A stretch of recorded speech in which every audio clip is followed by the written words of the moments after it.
میں جستجو میں در بدر پھرتا تھا اور دم بدم دوست کی تلاش کرتا تھا، تو خبر ہوئی اور نہیں کوئی تمہارے لیے اللہ کے سوا کوئی دوست اور نہ مددگار۔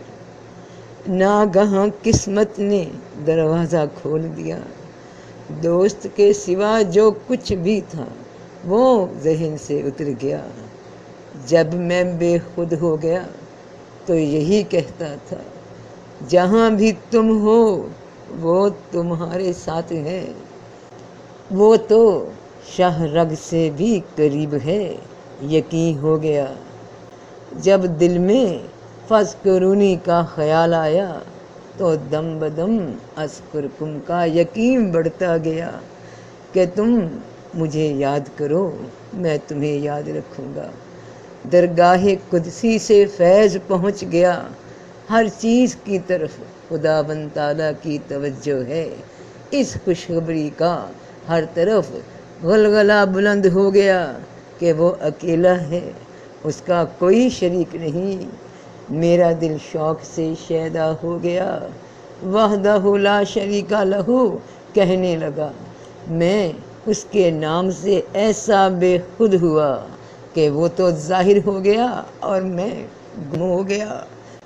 خدا تو حاضر ہے اور میں نہیں ہوں، اولاً آخراً خدا حاضر ہے۔ دونوں جہانوں میں اس دوست کے سوا کوئی نہیں ہے، گھر میں اس کے سوا بسنے والا کوئی نہیں ہے۔ یہ دل، اس خانہ کعبہ، اس گھر میں اس کے سوا بسنے والا کوئی بھی نہیں ہے۔ اس کا باطن غیب ہے اور ظاہر آشکارا، پوشیدگی اور ظہور میں صرف خدا ہی ہے۔ اللہ اکبر، اللہ اکبر، اللہ اکبر۔ اعوذ باللہ من الشیطان الرجیم، بسم اللہ الرحمن الرحیم۔ السلام علیکم ورحمۃ اللہ وبرکاتہ۔ تمام تر تعریفیں اس اللہ کے لیے ہیں جو تمام جہانوں کی پرورش کرنے والا ہے، پالنے والا ہے، اور درود و سلام اللہ تعالیٰ کے رسول اور ان کی تمام آل و اولاد پر نازل ہوں، آمین یا رب العالمین۔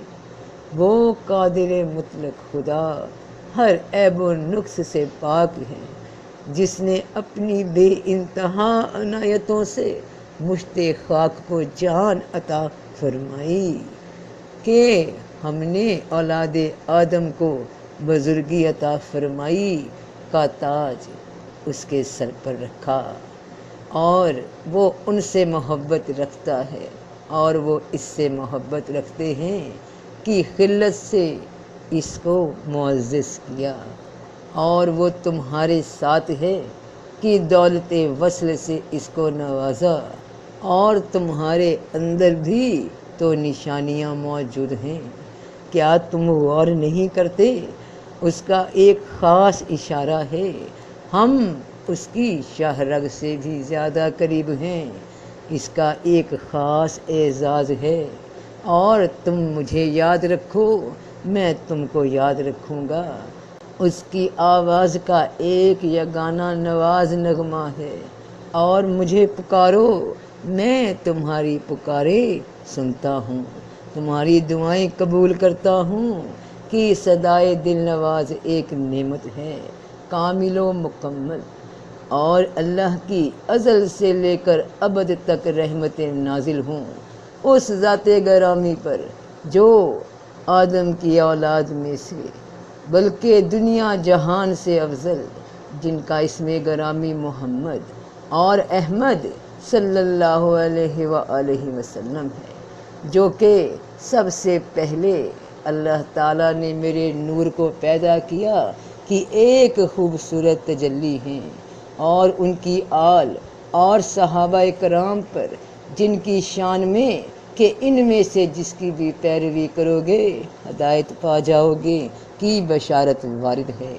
کہ ان میں سے ہر ایک بودھ سے نجات دلا کر خدا کے قرب کا وسیلہ ہے۔ جب اس جہان میں خدا تعالیٰ کا لطف اور بے انتہا فضل بندے کو طلب کی توفیق بخشتا ہے اور اپنی محبت میں اس کو جذب کرتا ہے تو اس کے دل میں اپنی محبت اور دوستی ڈال دیتا ہے تاکہ بندہ اس کی غلامی اور ذکر کی طرف دوڑے اور ہدایت حاصل کرے، اور جس کو وہ گمراہی میں چھوڑ دینا چاہے تو اس کو دنیا کی محبت میں مشغول و مصروف اور اسباب دنیوی کی فراہمی میں محجوب کر دیتا ہے۔ بہت لوگوں کو اس کے ساتھ گمراہ کرتا ہے اور بہت لوگوں کو اس کے ساتھ ہدایت دیتا ہے۔ قرآن مجید ہی سے بعض لوگ گمراہ ہو جاتے ہیں، جبکہ باطنی طور پہ حقیقت یہ نہیں۔ اس آیت کی اس کو ایک مثال سے سمجھنا کہ دودھ، گھی، انڈے، مچھلی، مرغن غذائیں ایک تندرست، نوجوان اور محنتی بندے کے لیے بہترین غذائیں ہیں۔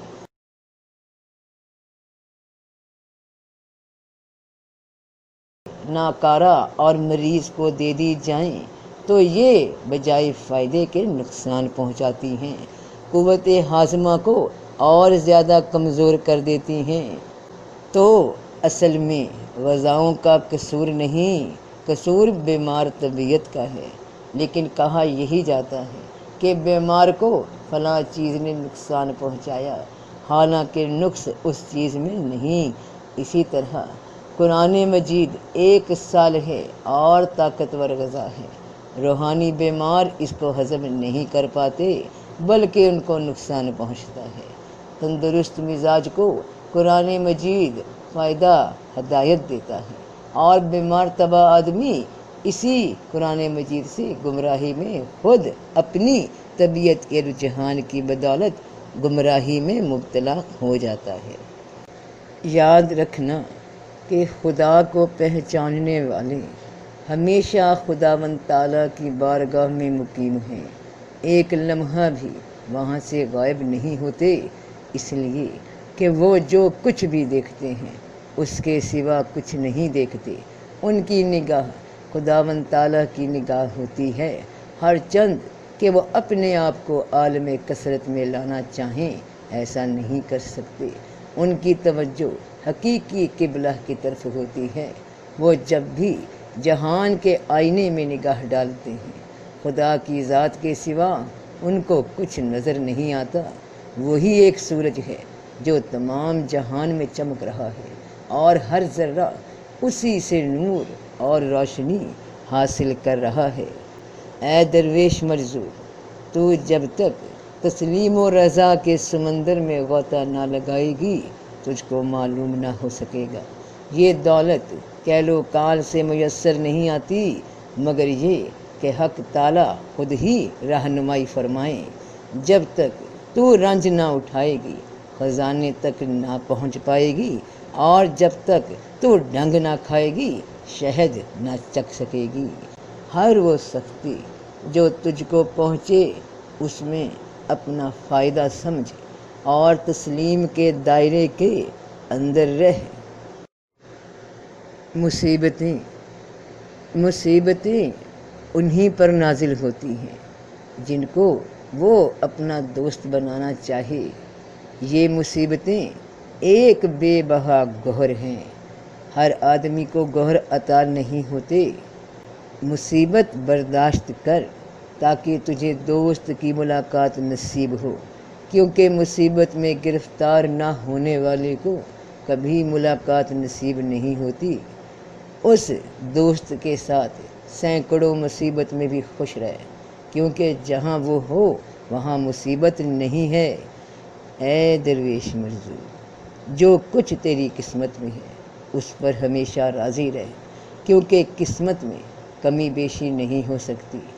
یہ خدا تعالیٰ کی کتنی بڑی مہربانی ہے کہ اس کی رضا تیری رضا پر موقوف ہے۔ اگر تو خداوند تعالیٰ سے راضی ہے تو وہ بھی تجھ سے راضی ہے۔ اے اطمینان والی جان، اپنے رب کی طرف لوٹ چل، تو اس سے راضی، وہ تجھ سے راضی، بس میرے بندوں میں شامل ہو اور میری جنت میں داخل ہو۔ تو ارشاد ہوگا، بس میرے بندوں میں شامل ہو اور میری جنت میں داخل ہو۔ اور جنت اس کی رضا کا نام ہے، اس کی محبت کا نام ہے، اس کے قرب کا نام ہے۔ اے دل، خدا کی تقدیر پر راضی رہ اور ماضی اور مستقبل کے غم کو فراموش کر دے۔ اگر تیری قسمت میں ایک چیز ہو اور تو 10 چیزیں طلب کرے تو خود ہی فیصلہ کر کہ تجھے 10 چیزیں کیسے مل سکتی ہیں۔ فقر و فاقہ میں ثابت قدم اور صبر و مصیبت کے برداشت کرنے میں مضبوط رہ۔ اگر تو 1000 دفعہ بھی کوشش کرے تو بھی اپنی قسمت سے زیادہ حاصل نہ کر سکے گا۔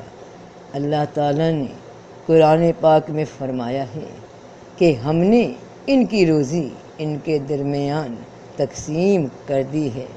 جب تو نے اس مقدمے کو سمجھ لیا تو یقین رکھ اور بے غم ہو کر بیٹھ جا اور اپنے کاموں کو خدا تعالیٰ کے سپرد کر دے، تو سب کا بھلا، سب کی خیر۔